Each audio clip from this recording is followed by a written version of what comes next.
Good afternoon, everybody. Welcome to our SNDA meeting. So we're going to go ahead and get started. And we have a super exciting meeting today. We have Germaine Guy speaking with us today, and he graduated from LSU's dietetics program. So he was in our shoes at one point, and he received his master's at LA Tech and is currently a dietitian at DaVita Kidney Care in Florida. And he will be talking to us about his journey as a dietetics student at LSU and his experience as an RD. So I will let him take it away.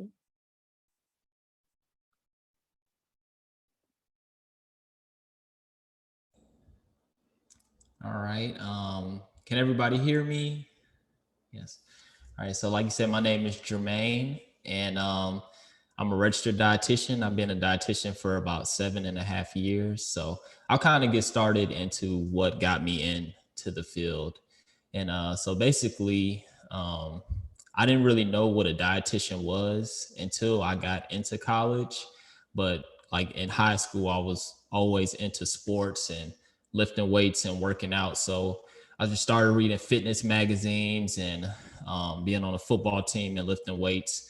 I really started to get a kind of a basic understanding of how nutrition can impact my performance on the field. And so once I got into LSU, I originally majored in biology because I really didn't know what I wanted to do.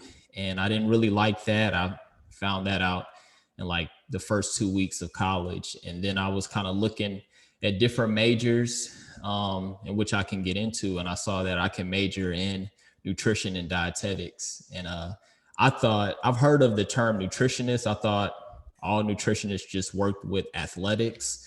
I never knew about dietitians and working in a hospital and dealing with sick people, but I chose to just pursue the nutrition degree just so I can learn more about nutrition to kind of help myself out and to become healthier. And so I kind of stuck with that. And so I was at LSU from 2008 to 2012. And once I graduated from LSU, I got accepted into the dietetic internship at Southern University in Baton Rouge.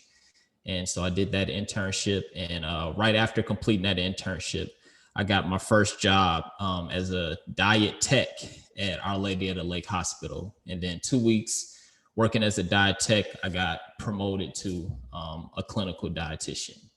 So I ended up doing that for about 1.5 years. And I kind of wanted to branch out and specialize in something. So I got the opportunity to work in dialysis as a renal dietitian for a company called Recipients Kidney Care in Baton Rouge.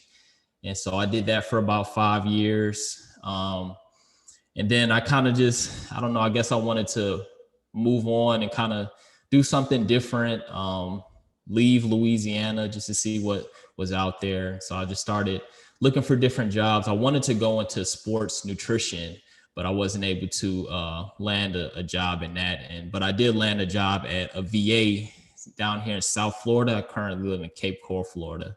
So I did that for a year and didn't really like that too much as an outpatient dietitian.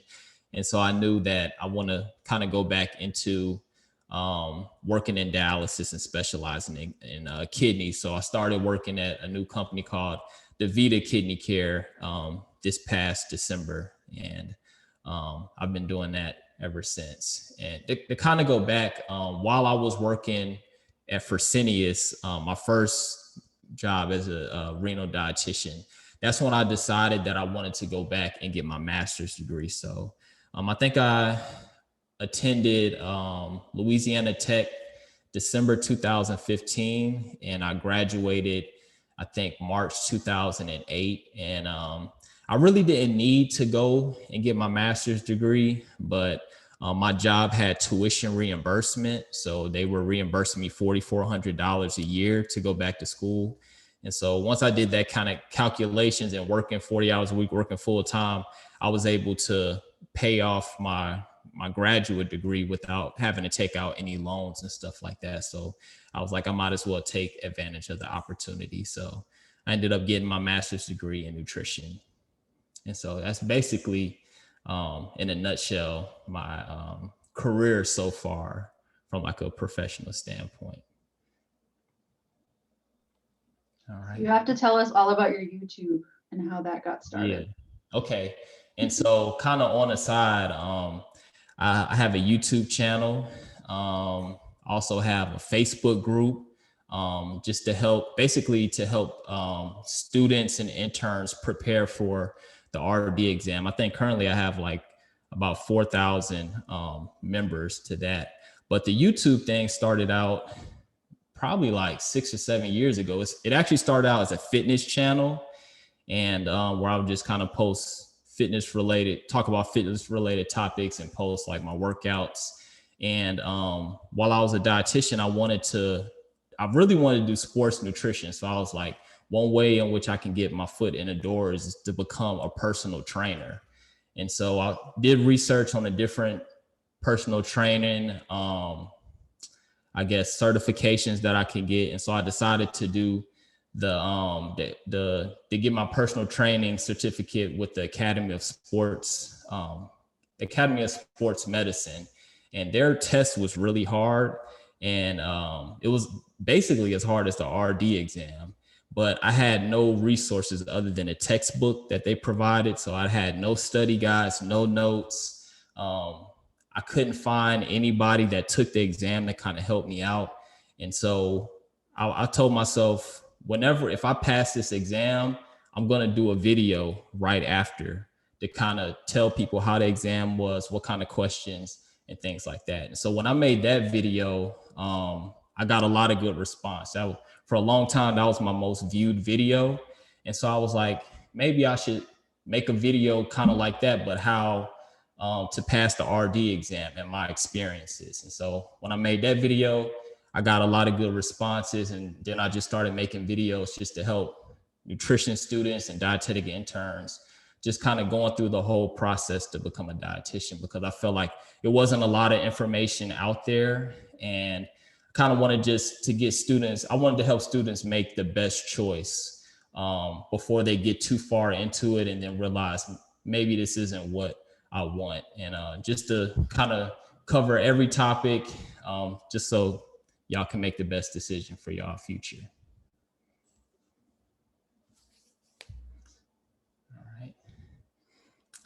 Did y'all have any questions, like specifically?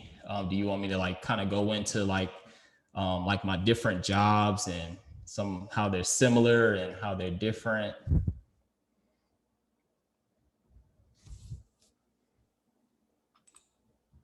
You have a video on this, but can you give them, for those who haven't seen this video, your real talk analysis of your dietetic internship experience? Okay. And how it wasn't all rainbows and sunshine like we like to tell them it is. Okay, yeah. So I see this all the time on social media, especially Instagram. And getting accepted into a dietetic internship is a huge accomplishment. You should definitely be proud of it, because it's really hard. They're very competitive, especially if you can get into an internship that's on like the top of your list. And me personally, I wasn't as excited about it because I was actually going to go a food science route. I didn't think I was going to get into an internship. So I didn't have my expectations high. And I already had like an internship set up for food science that I was going to do. But I was like, you know what? I'm just going to take advantage of this opportunity. I was chosen for a reason. And so I kind of went into it. And a lot of people think, like you say, you learn a lot and they think it's just going to be really nice actually working. But then when you get to it and you're working 32 to 40 hours a week, and you basically are working for free, and then you're kind of on the schedule of your preceptor, you'll definitely get a lot of experience. But a lot of interns, after a few months of doing your internship, you're going to be ready for it to be over. And I kind of knew that. I think in that video I told a funny story. One of my first rotations was at a mental hospital in Jackson, Louisiana, and I never worked in an environment like that. And just being in an environment where you got guards watching you, and then some of the inmates were just giving me dirty looks. I thought one of them were gonna fight me or something. I was like, man, I'm about to get put out this internship on the first week. But after that experience, it got better, especially once I got into my clinical rotations. That's when I realized that I really wanted to be a dietitian, and that was the rotations that really impacted me the most. So you're gonna have good times during your internships. You're definitely gonna remember all your classmates. I still keep in touch with all of them.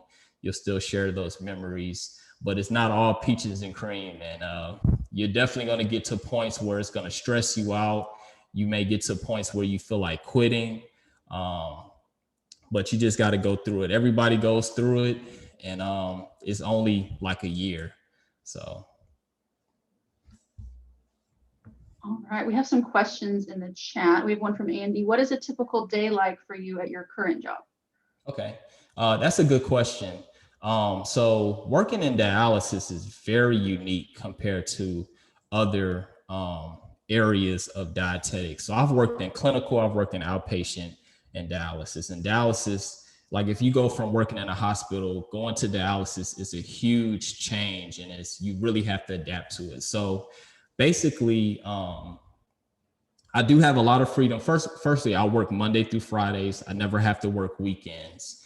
And basically your day-to-day schedule depends on when your clinics have labs. So if you're a full-time worker at a dialysis clinic, you're going to cover 2 clinics. And so you may have 70 to 80 to 100 patients at each clinic. And so like for example, at my clinic, one of my clinics, we draw labs on all of our patients on the 2nd week of the month. So, and then my other clinic, we draw labs on the 1st week of the month. I really can't do anything or educate my patients that much until I get their new labs. Once I have their new labs, I'll go through it with them. I'll print them out and I'll go to each patient, going over their labs, and then doing any kind of educations or modifications to their diet that they may need. We also are responsible for their vitamin D because people with kidney disease, their kidneys no longer activate vitamin D. So that medication, we're responsible for making adjustments to that. And so that's one of the things that we do.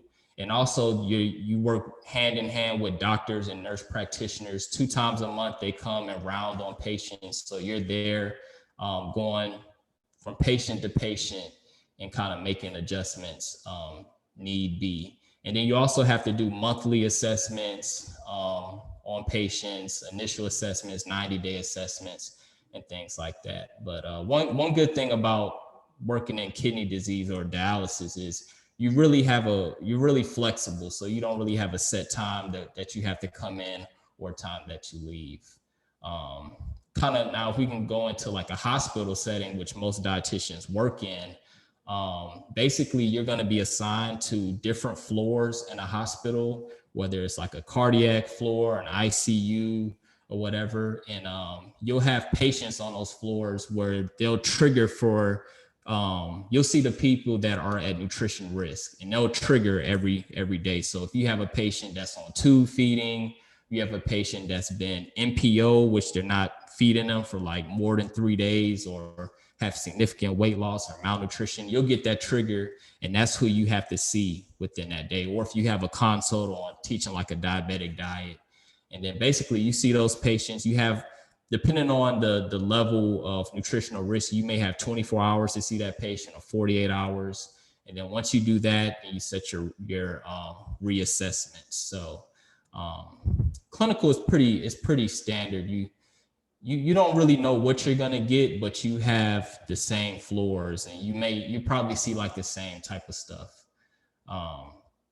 When I was working at the VA as an outpatient dietitian, I worked Monday through Fridays, and I worked under 9 doctors. So the doctors would see their patients, and if they had really uncontrolled diabetes, or they need tube feeding recommendations, or they needed counseling on weight loss, they would just put in a consult to us. I worked with another dietitian, and we would have that patient scheduled. And so we would do our assessments and educations in like a 30-minute block throughout the day. That kind of answers your questions. All right, we have another one. Would you recommend new RDs starting out in a hospital? I personally would, because I think working in a hospital made me a well-rounded dietitian. Because I cover like 6 different floors. So, and then like you alternate weekends with the dietitians. And so when you work on a weekend, you cover the whole hospital. So you're going to get experience in everything. And you're going to do educations on everything. You don't really know what you're going to see. And I feel like that experience prepared me later on in my career. I don't think I would have been as good of a renal dietitian if I didn't work in the hospital. So my personal opinion, I would say just even if it's just a year of working in the hospital, I think is very, very beneficial. So did you know that you wanted to work in dialysis before you actually got into it? Not really. So when I worked in the hospital, I remember I was like the only dietitian that liked to do renal educations because the renal diet is so complex. But I don't know, it was just something that fascinated me about that diet and that group of people. And I didn't even work the renal floor, but I still had renal patients from time to time. But to be honest, the reason why I actually chose to go to Fresenius and work as a renal dietitian is because they offered a $3,500 sign-on bonus. And I remember I had been seeing that job open for like a year, and I was like, in my mind, I was like, okay, I do like doing the renal educations, and the $3,500 sign-on bonus, you can't beat that. And now that I have a year and a half of experience, clinical experience, I can actually negotiate a higher salary than what I make right now. And so I definitely think I made a good decision because I definitely preferred working in that setting compared to the hospital. Right. So when you meet with your patients about their labs, are you meeting with them while they're receiving their dialysis treatment, or do you schedule special appointments with them?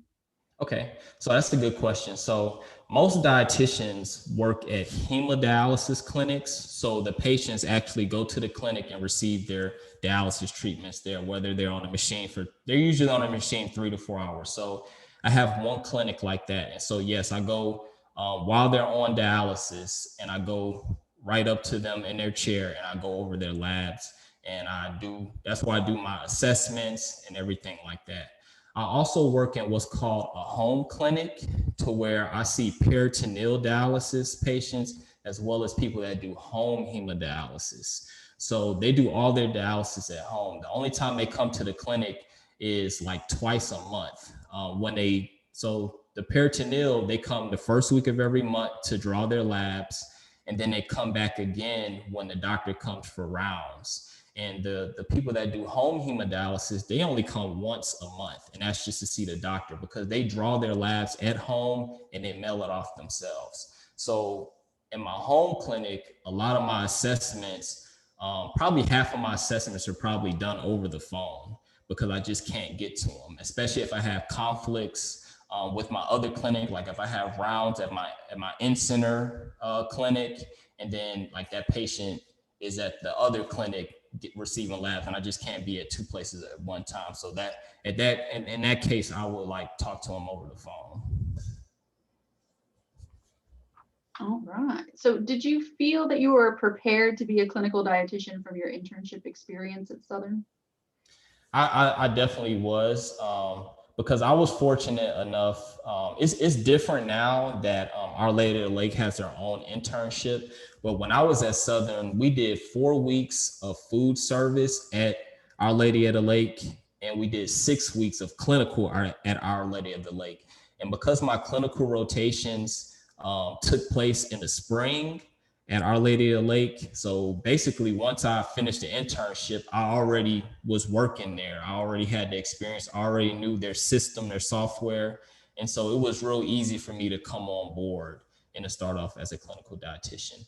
But I can say going into the internship, I wasn't confident at all. Like I felt like I didn't learn enough in undergrad, and I was like, I was like, I don't know how I'm going to get through this internship. And one thing I realized is that pretty much everybody feels the same way. And when you go into the internship is for you to learn. So just be open-minded and ready to work hard. But if you feel like that you didn't learn enough in undergrad and you're not prepared, pretty much everybody feels that way. So would you say our DPD program does prepare students to be good interns? I think it does, because I actually knew a lot more than a lot of my classmates, especially when it came to like tube feeding and parenteral nutrition. Like I had classmates that never like got exposed to that in undergrad. And it was a little different, like the calculations from what I learned in undergrad to how they were doing it at Our Lady of the Lake. But because I had those notes and I already kind of seen how it worked, I caught on really quick. And so, yeah, I was one of even though I felt like I wasn't prepared, I was one of the most prepared interns. That is the most commonly stated thing that our alumni say, is that they were more prepared than their classmates. So we are doing our job. Trust everybody. All right. Does anyone have any more questions? If I missed anyone's question in the chat, you can go ahead and unmute and ask away.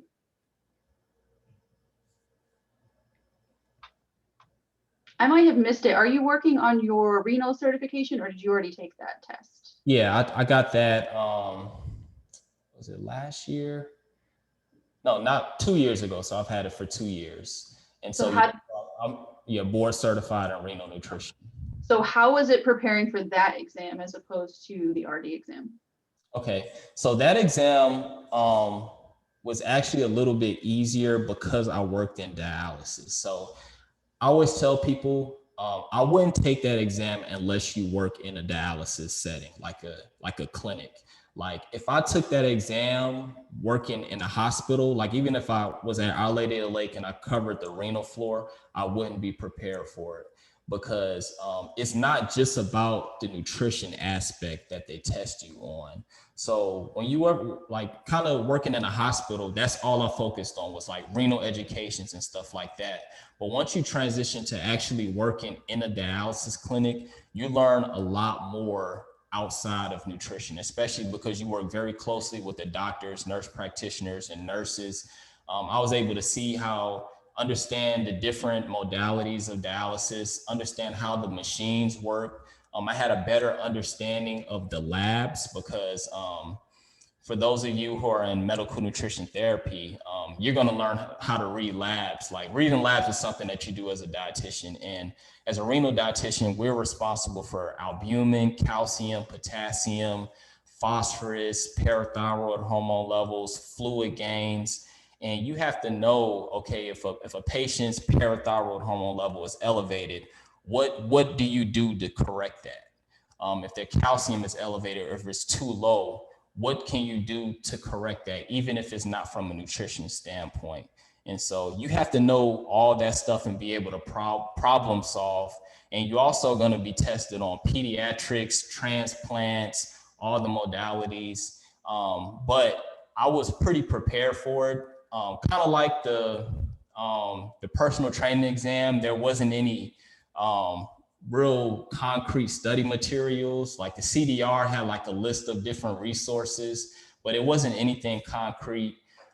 There was no study guides. I didn't know anybody that passed it, but it wasn't that hard because I already had a lot of real world experience. And I actually made a video right after I passed that exam detailing everything that was on it. So yeah, having experience definitely helped. All right, does anyone have any other questions they would like to ask? I do. Looking back and like being like you were in our shoes at one point, what like words of wisdom or advice would you give to us? So I would definitely say kind of get prepared for your life after undergrad pretty soon, because like in 2024, you're going to have to get a master's degree to sit for the exam, and they're transitioning to the future education model. So I would already start like at least at the beginning of your senior year or your summer going into your senior year, really start trying to determine where you want to do your internship or graduate degree in, and already start figuring out, okay, if I get my internship here, do I need to take the GRE, where I'm gonna live, kind of start researching the cost of it, because I feel like a lot of interns, a lot of students don't realize how expensive internships are, and just basically how hard it is and the adjustment it is to pick up and move to a different state, and then doing your internship, trying to prepare for the RD exam and things like that. And also just preparing to apply for an internship. So also do volunteer and stuff like that. Boost your resume. Also, I would start looking at different people that can write you letters of recommendation, whether it's like professors or if you know dietitians that you've worked with. Already start having that in mind, and don't wait till the last minute to try to get all that stuff figured out, because if you wait till December or January, then you're going to be overwhelmed, especially since you're starting back your spring semester. We have a whole prep class now that requires students to make those big life decisions as early as junior year. So that's a new addition we've had to our program in the last, 3 years, I think. So. Oh, and another thing, I know the statistics are like, it's a 50% chance to get into an internship. But I think that statistic is just the initial match. After initial match, there's a lot of programs that still have open slots. And I'm not sure if a lot of students know about that. And just if you don't match the first time, look to see what programs have open matches instead of just kind of just shutting it down and waiting till the next year. I know I've heard of a lot of students being able to get in internships just by reaching out to programs that had empty slots. We were able to get 100% match rate using second round last year. So I'm a big second round fan. All right, any other questions? I have a quick question. Did you have to take like a second type of credentialing exam when you moved to Florida? No, but I did have to get a license in Florida. So basically getting a license, even in Louisiana, once you're an RD, you just basically have to pay the licensing fee. But you do have to prove that you're a dietitian. You do have to send in like your CDR card so they can make sure you have, that you're still active and you're getting your continuing education hours and things like that. But you don't have to take another exam. You just have to apply for the license and just pay for the licensing fee. So how has it been in Florida since that ruling passed that, trainers can practice MNT? Is that what it is? Like CrossFit folks can actually do what dietitians are legally allowed to? I heard about that. I didn't realize that it passed. But the good thing about it is, if you're working somewhere that requires you to be a dietitian, like those people can't do it. So whether it's in a hospital or a dialysis setting or a VA, and that's anywhere, that's even like states that don't require a license or the dietitian name isn't protected. Like in order to work from a hospital, they want you to be a registered dietitian. So unless you're trying to do like your own private practice, but even with private practice, those people can't get reimbursed by Medicare. Just being like a certified personal trainer, like you have to be a registered dietitian. So to me, it hasn't really impacted me at all. I don't feel like I'm in competition with any of them. They can never have my job. They can never work at DeVito or Fresenius as a renal dietitian unless you're a dietitian.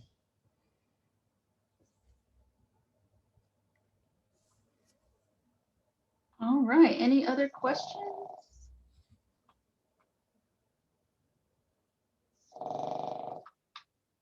Well, I provided the link to Germaine's YouTube in the chat. I highly suggest you check it out. There's plenty of videos to watch.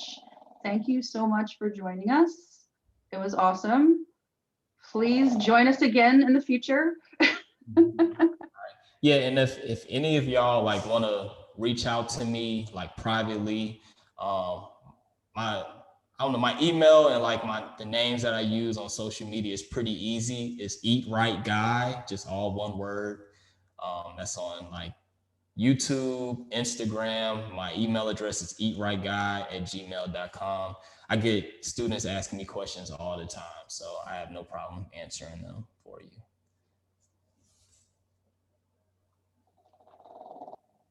All right, Meredith, I'll let you take it away. All right. Thank you so much for coming. All right, no problem. Thank you for having me. Thank you. Here we go.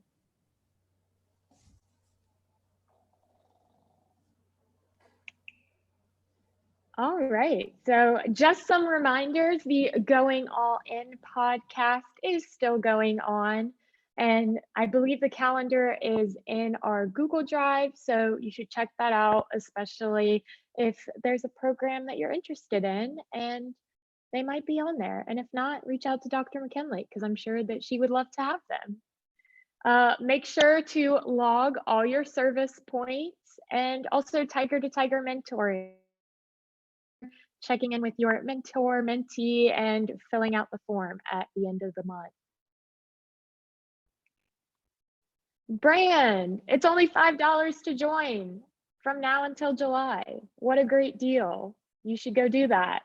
Also, the brand student internship position is available. So we talked a little bit about that at the last meeting.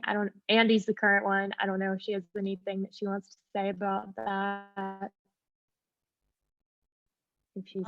Now the internship position, you can keep putting in your application until March 1st, just FYI.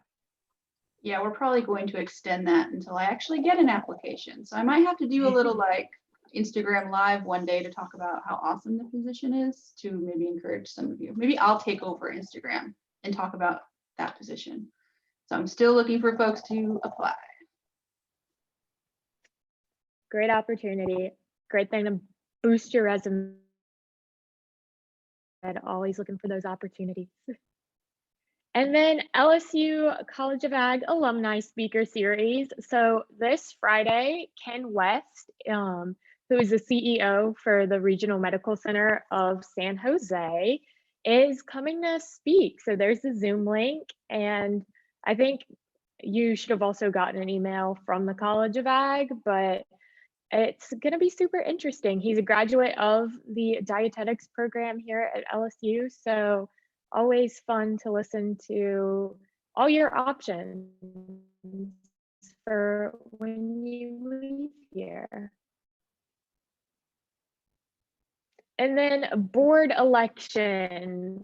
So the applications closed yesterday. Elections are going to take place March 1st through the 5th. So be on the lookout for an email on March 1st with all the candidate info and the ballot to select your board members for SNDA next year. Super exciting. And then we still have SNDA chair positions open. So there's a Google Doc you can fill out, and that is due on March 1st. And yeah, there's a lot of awesome chairs to choose from. If you're interested in the position, reach out to whoever is chair now and see what they have to say about it. But you should definitely go apply on the Google Doc. Get involved. And then March is National Nutrition Month, if you did not know. So it's a super exciting time for us because we're SNDA and we're all a bunch of nutrition nerds. So just a preview of events, we're going to be doing a Pantry Clean Out food drive, or if you don't hoard food like some people, just go to the store and get some stuff. So that's going to be March 1st through the 29th. And then also March 1st through the 29th is going to be Easter baskets. I have another slide about that goes. But RD Day is March 10th. There's going to be another diversity coffee chat, I assume over Zoom, with Dr. McKinley and our other diversity champion. And LSU Ag Week, that is also during National Nutrition Month. So March is just packed full of things. Sort and Pack Saturday. This was mentioned in the Facebook group and also in the members only Instagram, but we are going to the food bank on Saturday, March 27th, and we're going to volunteer, and it's going to be super fun. So there's a few steps to sign up for that. You have to sign up through, just so we know that you're going through Google Doc, and then also through the food bank, just to let y'all know. Dr. Kevin Sore is, that may not be how you say his last name. Sawyer. So sorry. Sawyer. Sawyer. Whew. And president-elect of the, yes, they're going to be talking. And then Easter baskets, again, prep and delivery is going to be March 31st and April 1st. So I'm sure we will have more to announce throughout the month. And yeah, sign up sheets will be in the email sent out after the meeting along with the Google Drive. So a little bit more about the Easter baskets. I don't know if Amy wants to talk about this, but. Sure, I will. So it's March 1st through the 29th, and that's a link to the list of items to donate. It's kind of like healthy Easter baskets, not candy and things like that, to keep our name.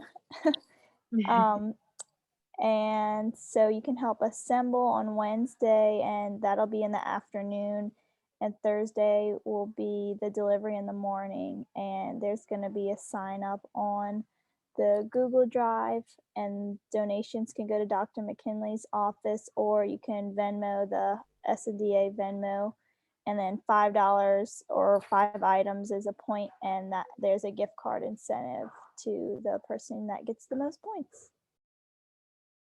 Yeah, so you can either go out and buy the items or donate money, and we'll do the shopping for you. And then our pantry clean out, same dates, March 1st through 29th. I forget who's in charge of this, if they wanted to talk about it. It's kind I of, don't know if they're here. no one in particular, but yeah, just you can either clean out stuff that's not expired. Okay. That's not expired. You can just bring it to my office. We'll have a box outside My Hands Food Lab. If you can't come to campus or you're not in town, you can always Venmo us money and we'll go buy stuff from the cheap store to get as much stuff as possible. And everything's going to the food bank. So we're in the process of not the food bank, I'm sorry, LSU Food Pantry.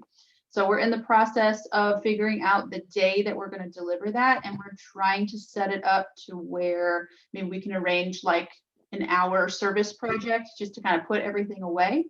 So our community outreach folks are working with the food pantry to figure that out. So once we get it all set, we will let you know. But for the time being in March, just drop stuff off. Awesome, thank you. And I always, when I think about that, non-perishables, I know we tend to grab our green beans that are almost expired out of our pantry, but it's also great to get things like boxes of mac and cheese and ravioli and stuff that can really like make a sustainable meal. I have friends that utilize the food pantry here on campus, and they love when stuff like that gets brought. But whatever y'all can donate is so appreciated. And then SNDA member Instagram.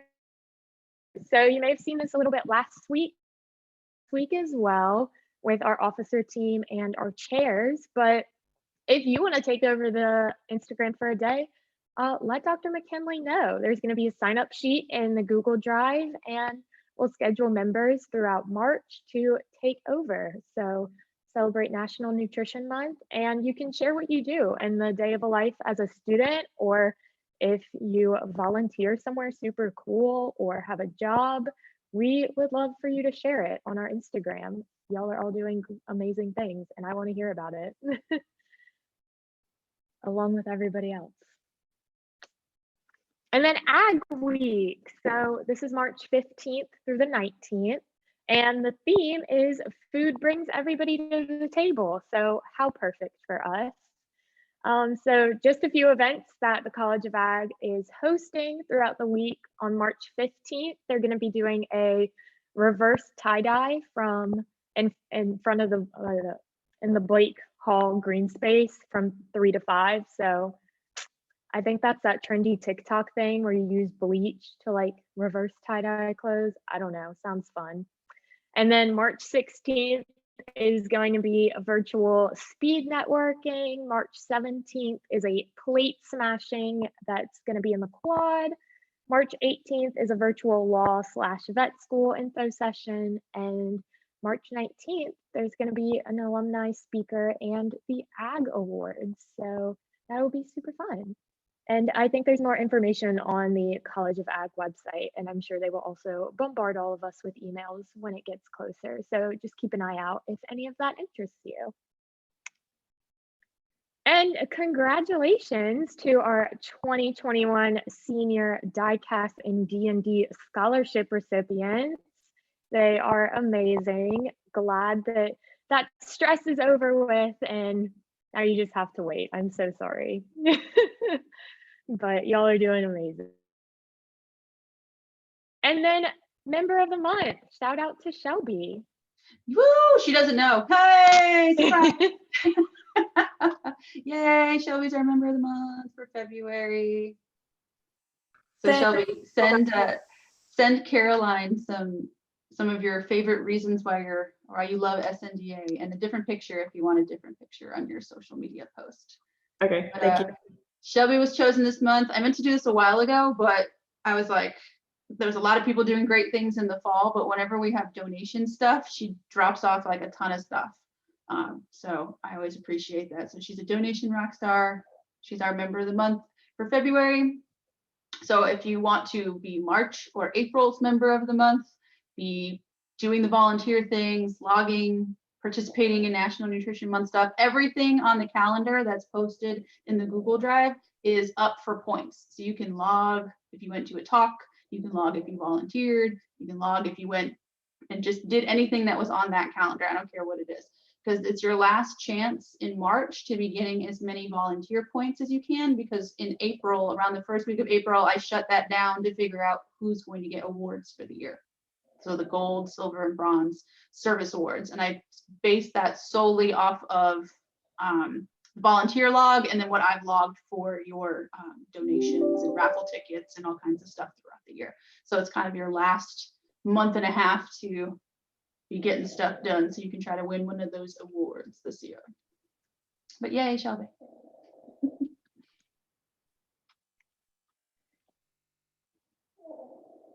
We have 2 meetings left this semester, March 30th and April 20th. I'm so sorry that says, wait, I don't know. My brain today. So anyways, yes, we have 2 remaining meetings. Make sure you mark it on your calendar. We definitely want to see everybody here, even if it is virtual. We really appreciate all of you guys showing up. And make sure to check in using that link. I think Andy can send it in the group chat. Yes, thank you, Andy.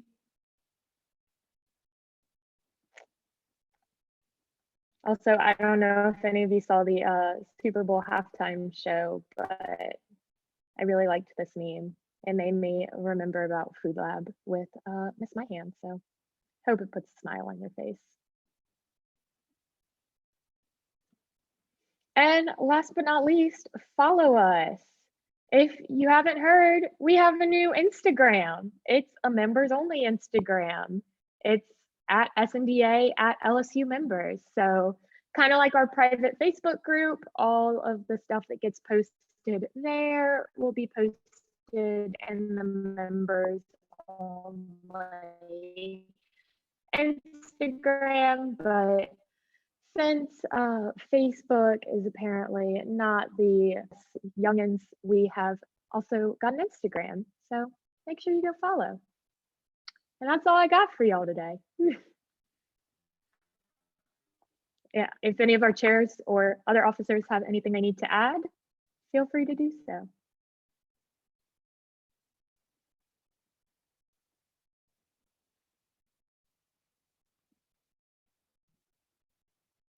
All right.